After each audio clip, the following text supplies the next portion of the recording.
Behind the Curve is a documentary about people who believe that the Earth is flat. Thanks to the internet, it's a lot easier for people inclined to believe all kinds of wacky things to find like-minded people willing to reinforce those beliefs. But why a flat Earth? Why do people believe this? When it comes to all conspiracy theories, I think people like to feel like they are special. They like to feel like they have some special information that makes them wiser or more knowledgeable than everyone else. Then they seek to get some clout among fellow believers, and they become entrenched in a movement to a degree that they would be giving up a lot if they were to walk away from it. Thus, their reasoning becomes increasingly motivated and biased. I have no problem per se with people believing that the Earth is flat. The belief in and of itself is not something I consider to be harmful. The problem is the mindset that leads people to believe it. It seems to me to be a very spiteful mindset. A lot of flat earthers and conspiracy theorists seem to have this resentment toward the world. And I think that biases them into believing things that corroborate their attitude that most of the world is just ignorant sheeple, and that they are superior in their independence and critical thinking skills. It's clear that a lot of the folks who believe that the Earth is flat are religious. The religious folk who believe that the Earth is flat believe it because they think that's more consistent with what the Bible says. And they think that the idea that the world is spherical is propagated by shady anti-Christian forces who want to undermine people's faith in the Bible. However, it seems that not all flat earthers are religious. When it comes to these folks, it's actually harder to discern what exactly they think is the motivation for fooling people into thinking the world is a sphere. What could possibly be the motivation for fooling people into thinking that the world is not flat if it really is?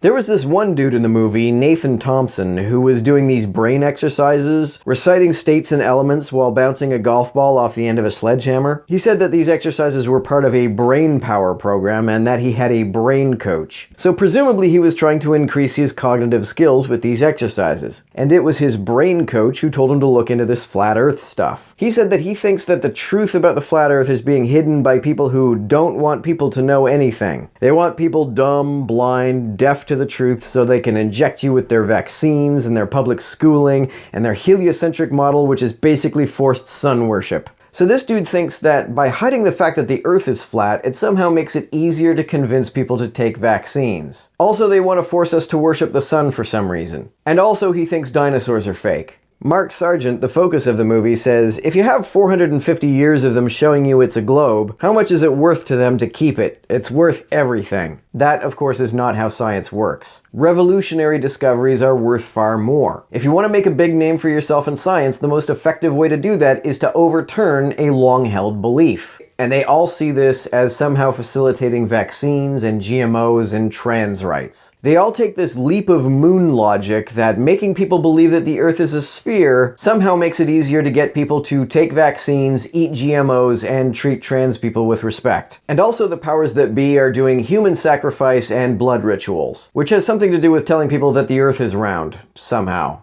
Mark Sargent noted that there is a tendency among flat earthers to be competitive. He said that when you mix that with a little bit of conspiracy, a little bit of paranoia, people go off the freaking deep end. His example is a rival flat earther who calls himself Matt Powerland. Some folks asked Mark Sargent to interview Matt, and Matt said no, so those folks asked to interview Mark instead. Well, Matt apparently didn't like that Mark was getting more publicity and started telling everyone that Mark was in cahoots with the globalist government conspiracy. I suspect that this is a pretty predictable consequence of getting a bunch of people together who all think they're wiser than most of the world. They try to one-up the world, then they try to one-up each other. At this part in the documentary, a title card appeared that said, when asked to appear in the film, Matt stipulated that he receive $5,000, 12% of the profits, creative control, a guarantee that he be featured in 25 to 50% of the film, and that we support his unverified claim that Mark Sargent is secretly a Warner Brothers executive using an alias. So if you want to feel superior to the rest of the world by propagating conspiracy theories, what do you do if you want to feel superior to other conspiracy theorists? Well, obviously, you come up with conspiracy theories about them. And that's exactly what this Matt Powerland guy does. He accuses every flat earther he doesn't like of secretly working with the CIA or NASA. If any ladies in the flat earth movement become a target of this, people will start to speculate that they are secretly transgender. Flat earthers are frequently transphobic. One of the dangers of getting committed to a conspiracy theory is that it's easy to make conspiracy theories unfalsifiable. If there's a lack of evidence for your conspiracy theory, well, that's because that evidence was covered up. If there's contradictory evidence, well, that evidence was planted. The worst conspiracy theorists cannot make falsifiable predictions. When they try and their predictions are falsified by the evidence that even they themselves observe, they come up with some excuse for how they messed up their own investigation. And that's exactly what happens in this movie. They actually come up with a pretty good experiment to demonstrate that the Earth is not rotating, and another pretty good experiment to show that there is no curvature to the Earth. But when these experiments produce results that contradict their predictions, they twist themselves into knots trying to explain these results away. They consistently reject the results of their own experiments. When nothing, not even their own eyes, can convince them that they're wrong, it is of course very disingenuous of them to claim that they are rationally following the evidence. Mark Sargent admits that he is so invested in the flat earth movement that he couldn't leave it even if he wanted to. That's another danger of getting entrenched in this kind of thing. It's almost like joining a cult. Simply debunking the stuff that these folks come up with is not going to do much because they are so committed to believing in the face of anything you could show them or even anything they could find themselves. I think flat earthers have a problem that is a lot deeper than just having silly beliefs. They have a resentment of the world that produces a confirmation bias which makes them susceptible to these beliefs.